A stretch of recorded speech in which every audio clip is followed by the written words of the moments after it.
Hoje, 8 de setembro, comemoramos o Dia Mundial da Alfabetização.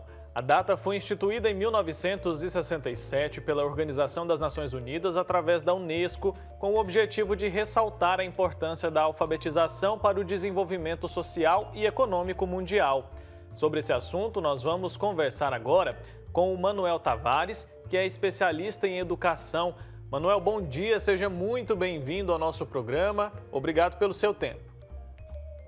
Obrigado pelo convite, em primeiro lugar, e podemos então começar a conversar sobre algumas questões relativas à educação e sobre também a alfabetização ou a ausência dela, não só no Brasil como no mundo inteiro. Vamos sim, Manuel. Lembrando que a Marina vai participar dessa nossa conversa lá da casa dela, ela está trabalhando de maneira remota. Eu queria começar chamando a atenção para um número que é um pouco assustador, pelo menos na minha opinião. Claro, não sou especialista aí nesse assunto, mas segundo a Pesquisa Nacional por Amostra de Domicílios Contínua Educação 2019, o Brasil ainda tem 11 milhões de analfabetos. Fala pra gente um pouco sobre esse número. É um número preocupante? É considerado alto? Eu diria que qualquer número é preocupante, porque significa que 11 milhões, mais de 11 milhões de brasileiros e brasileiras são excluídos dos processos civilizatórios e também excluídos do direito à cidadania, não é? Porque quem é analfabeto, naturalmente que não tem as condições exigíveis para participar na vida social. E, portanto, é um processo de exclusão. Mas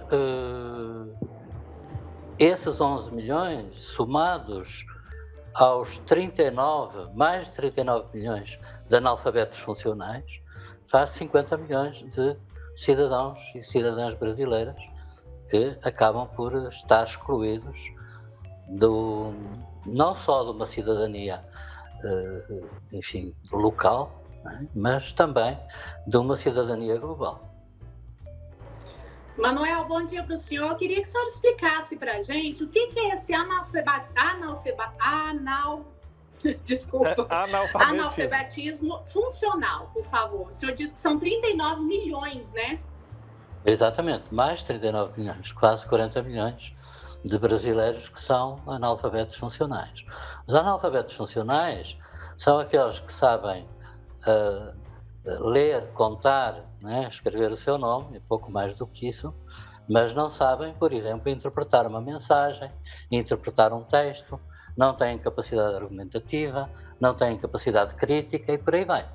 Portanto, esses são os analfabetos funcionais, que também eles são excluídos dos processos culturais, cognitivos, políticos, etc. Portanto, são números de facto assustadores, que têm as suas razões, naturalmente, podemos conversar sobre isso, mas que exigem da parte dos poderes instituídos, sejam estaduais, municipais ou da União, uma atenção privilegiada, digamos, a estes números, não é? Que existem, porque eu diria que a educação de jovens e adultos no Brasil é o parente pobre da educação. Certo, Manuel. A gente sabe que o nosso país tem instituições de ensino muito qualificadas, instituições muito boas. Mas, por outro lado, a gente também percebe que a rede pública tem muitos desafios, muitas dificuldades. Explica pra gente o que é que acontece ali que forma essa desigualdade tão grande. Por um lado, a gente tem instituições públicas de muita qualidade e em outros lugares as pessoas sofrem ali com uma falta de estrutura, falta de profissional. Isso também é fundamental? Isso atrapalha muito no processo da alfabetização? Os processos educativos, sejam em nível básico ou em nível superior, têm que ser sempre enquadrados contextualmente e historicamente, não é? E, portanto, eu diria que o Brasil vive ainda, cotidianamente, as consequências dos processos de colonização. Isto não, enfim, não é novo, porque continua a haver colonização no Brasil e, sobretudo, uma colonização que decorre de um colonialismo interno, isto é, as elites brasileiras continuam, enfim, impondo a sua cultura, que é uma cultura não brasileira, afinal, isto é, uma cultura que é importada e que se reproduz nas escolas, se perpetua nas escolas, tendo em vista a perpetuação dessa cultura e da classe dominante. Esses são os objetivos. Então, há escolas que são boas, há universidades que são boas, há universidades que são menos boas e escolas que são menos boas, escolas públicas. As escolas particulares são consideradas, de facto, de maior qualidade. Mas também temos que perceber quem é que frequenta as escolas particulares. Não é, com certeza, a população que vem dos estratos sociais mais desfavorecidos, mais subalternizados. E as escolas têm que ser também entendidas em função dos bairros onde elas estão situadas. E, portanto, a população que está no seu entorno e que frequenta a própria escola. O Manuel, o que seria um ensino de qualidade? Aquele ensino ideal mesmo para que a gente não tivesse problemas com a educação como temos no Brasil? O ensino de qualidade é um ensino, em primeiro lugar, emancipatório. É um ensino que liberta e não um ensino que escraviza. É um ensino que exige que os estudantes dominem digamos, os conteúdos e os conhecimentos fundamentais que são lecionados nas diversas disciplinas, mas que, sobretudo, eles tenham uma capacidade crítica para se posicionar, digamos, perante os próprios conhecimentos que são adquiridos e, ao mesmo tempo, que esse ensino, essa educação, prepare convenientemente o aluno, o estudante, para a vida ativa, para o trabalho, naturalmente, para entrar no mercado de trabalho e possuindo, naturalmente, as competências necessárias e exigíveis para o próprio mercado de trabalho. Mas mais do que isso, e, portanto, não tomando a educação como um serviço, mas como um direito, é absolutamente necessário que se forme para a cidadania, em cidadania e para a cidadania. E essa será uma educação de qualidade. Uhum. É uma questão estrutural, então, Manuel? É importante que a gente conscientize são questões históricas, né? Quando nós dizemos, bom, alguns países europeus já atingiram metas, enfim, elevadas de qualidade. Porquê? Porque eles começaram no século XIX a trabalhar na educação. Né? Isto é, os processos de democratização da educação vêm lá do século XIX. Então, portanto, não é de facto uma novidade nós dizermos que esses países estão mais desenvolvidos no âmbito da educação. Mas também aqueles que mais investiram na educação. Eu lembro, por exemplo, em Portugal, aqui há dias eu falei com uma brasileira que reside há uns 10 anos em Portugal e ela dizia-me o seguinte, olha, a escola pública em Portugal é muito melhor do que a escola privada no Brasil. Portanto, os filhos dela estão na escola pública, aliás, as elites estão na escola pública, não estão na escola privada, portanto as escolas têm qualidade. Primeiro, porque se investiu depois da Revolução de 74, do 25 de abril de 74, se investiu muito na educação, em edifícios escolares e há poucos anos se reconfiguraram os próprios edifícios escolares. Segundo, não há turma em Portugal que tenha mais de 28 alunos. No Brasil tem 60, não é? Isto é, não é possível uma educação de qualidade com a maioria dos edifícios, portanto, das infraestruturas que existem e do número de alunos por turma. É absolutamente impossível um ensino de qualidade. Para além dos tempos letivos que são absolutamente reduzidos. Reparem que o professor, para fazer a chamada de 60 alunos, demora quase 20 minutos, não é? Então sobram 30 minutos para a aula. Então, essa é outra questão. Bom, por outro lado, há aqui uma outra dimensão absolutamente fundamental, que é a formação continuada dos professores. Não falando já da formação inicial, que do meu ponto de vista, em alguns casos, é absolutamente deficitária. Não é? Mas a formação continuada que tem que estar ajustada às realidades contemporâneas. Não é? Formação continuada, quer em nível pedagógico, quer em nível de atualização científica. Tá. Sim? Tá certo. Marina nos ouve, vai fazer mais uma pergunta aí? Bom, sim, Wilker. Manuel, eu queria que você falasse um pouquinho para a gente sobre os prejuízos que as crianças e adolescentes podem ter com esse período de pandemia, né? Que muitos ficaram sem a oportunidade de ter o ensino da forma online, por falta de internet, por falta de estrutura, enfim, por vários motivos. Ou os que tiveram também, mesmo assim, perceberam, né, que aprenderam menos, enfim, estão mais atrasados. Quais as consequências desse período para a educação no Brasil? As consequências são imediatas. Né?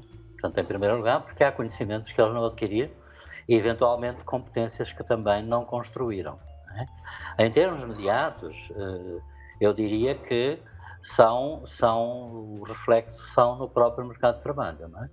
Isto é, são jovens que não estarão convenientemente preparados para ingressar no mercado de trabalho, com as consequências que tudo isso tem a nível pessoal, familiar, profissional. Então, eu creio que a pandemia foi uma tragédia a diversos níveis. Nós temos quase 600 mil mortes no Brasil, já não contabilizando as mortes a nível mundial, né?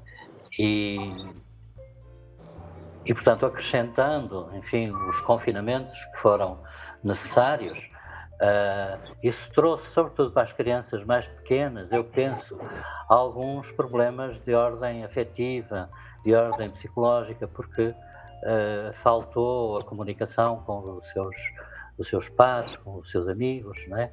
Na própria escola, e para uma criança, digamos, que está no seu desenvolvimento psicoafetivo e cognitivo, isso traz a esses níveis consequências, não é? E, portanto, supõe o acompanhamento privilegiado dessas crianças,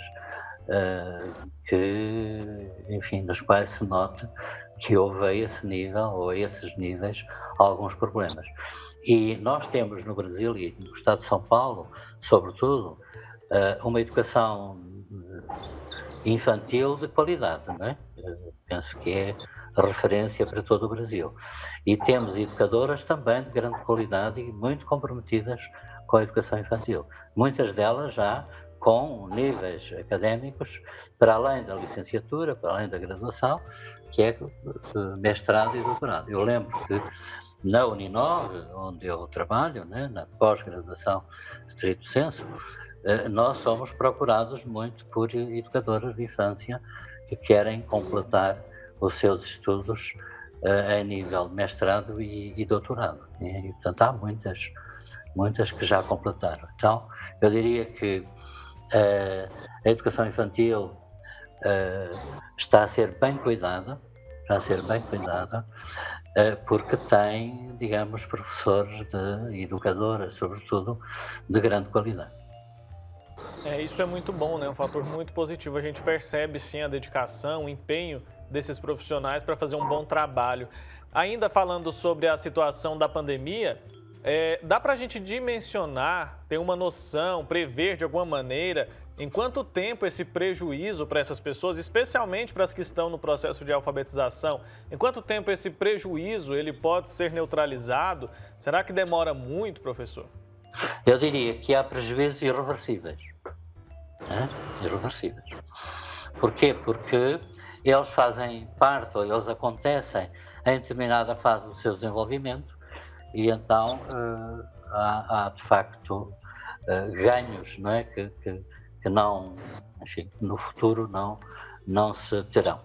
Agora, se nós falamos, por exemplo, de jovens, adolescentes, enfim, aí talvez a autoformação talvez contribua para para, enfim, resolver alguns dos problemas que aconteceram durante a pandemia, não é? E nós falamos aqui de analfabetismo e analfabetismo funcional, aquilo que se chama iliteracia na Europa e nos Estados Unidos, não é?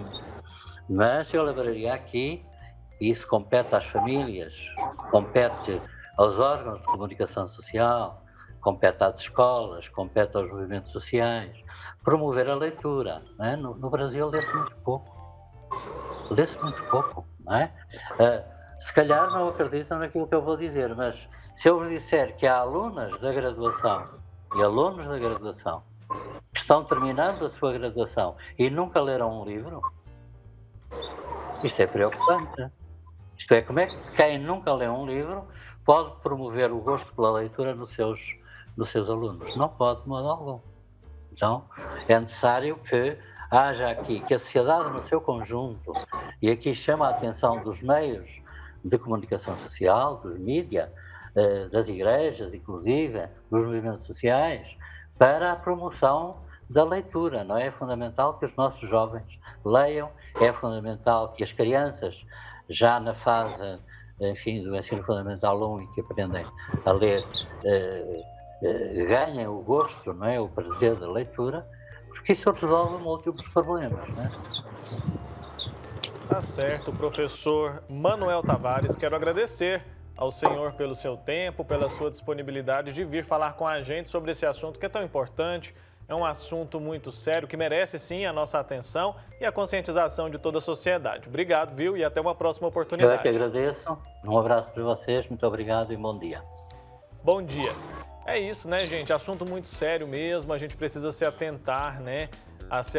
E aprender também, né, Marina, a cobrar das pessoas a quem a gente deve cobrar mais políticas públicas, mais incentivo, mais dinheiro, mais investimento na área da educação. Especialmente nesse tempo da pandemia, a gente percebeu, né, o quanto várias crianças, especialmente aquelas que já eram mais vulneráveis, já enfrentavam mais dificuldades, estão passando por um momento muito difícil e isso vai ter consequências lá na frente. Exatamente, Wilker. E o que a gente vê, né? Países mais desenvolvidos são países que investem mais em educação, né? Então a gente tem que seguir esses modelos, né? O que falta para o Brasil é isso, né? Mais educação para que essas crianças, quando se tornem adolescentes, adultos, enfim, vão para caminhos, né? Do bem, enfim, vão para o mercado de trabalho preparadas para terem uma carreira aí bacana. Então, com certeza, isso faz toda a diferença e temos sim que lutar por isso, né? A gente tem que exigir, na hora da gente escolher aí quem vai comandar, né, as políticas públicas, escolher pessoas que tenham aí o caminho da educação como um caminho de prioridade. Essa é a palavra certa, prioridade da educação no Brasil. Exatamente. É por isso que a gente traz, né, esses assuntos aqui no nosso programa, porque a gente sabe o quanto é importante debater, falar, incluir, né, a sociedade nessa questão, nesse debate.